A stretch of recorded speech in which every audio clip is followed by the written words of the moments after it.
Değerli dostlar, hepinize sevgiler, saygılar. Bu videomuzda size Seyda-i Cegerxuy'nin Azadi Xwazım adlı şiirini okuyacağız. Kanalımıza abone olup videolarımızı beğenmeyi unutmayın. İyi seyirler.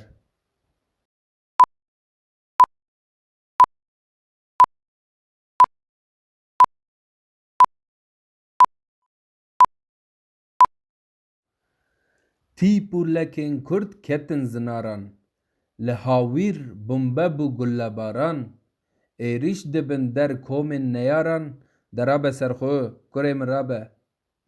Şevta spîdê me nîne qet xew, cîhan li ber me dibîte rewrew, nêrkew nexwîne çi bêyî mêkew, derabe serxwe, kurê min rabe.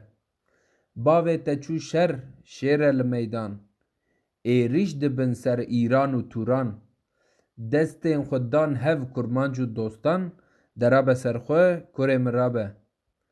Kengê me zin bû divên bixwînî, rewşa cîhanê tu xweş bibînî, ji nû tu karî dijmin derînî, derabe serxwe, kurê min rabe. Keç û kurên Kurd hemî şiyar bin, ji bo serbestî hemî li kar bin, ji hev re dost bin dijî neyar bin, derabe serxwe, kurê min rabe. Dijwar e dijmin tûran û firse, gernas û mêr be ji wan metirse, sibê şiyar bû li min mepirse, derabe serxwe, kurê min rabe. Ji bo xweş bin dem û gevên te, ez ê spîdê bigê bavê te, bira zûwa bin her du çavên te, derabe serxwe, kurê min rabe. Milên xwe bidime milên biran e, di şer de em tev xuşk û biran e. Êriş bikin em lê şer giran e, derabe serxwe, kurê min rabe. Bizane xwendin ji bo we derman, da ku bizanin qanûn û ferman, derxin ji dil em van tirs û şerman, derabe serxwe, kurê min rabe.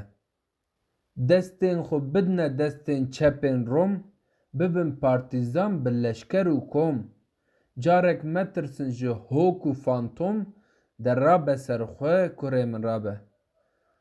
Dibî bavê te di şer de bimrî, zinhar kurê min, nebî tu bigirî. Em têne kuştin ji bo tu nemrî, derabe serxwe, kurê min rabe. Dijmin naçî der bi lav û gazê, xwînê nere jî nagê daxwazê. Siba diçim şer divên tu razê, derabe serxwe, kurê min rabe. Şêx û melan em tev kirine derwêş, ev bû 200 sal, em bûne berbêş. Babêne kuştin nemênî ev êş, derabe serxwe, kurê min rabe. Şîn tê bi xwînê dara serbestî, êdî naxwazin dilê bindestî, ev êlperestî, ev olperestî, derabe serxwe, kurê min rabe. Mirov perestim mîna cegerxwîn, serbest bijîn tev, ne wek mem û zîn. Jîna serbestî divê me ev jîn, derabe serxwe, kurê min rabe.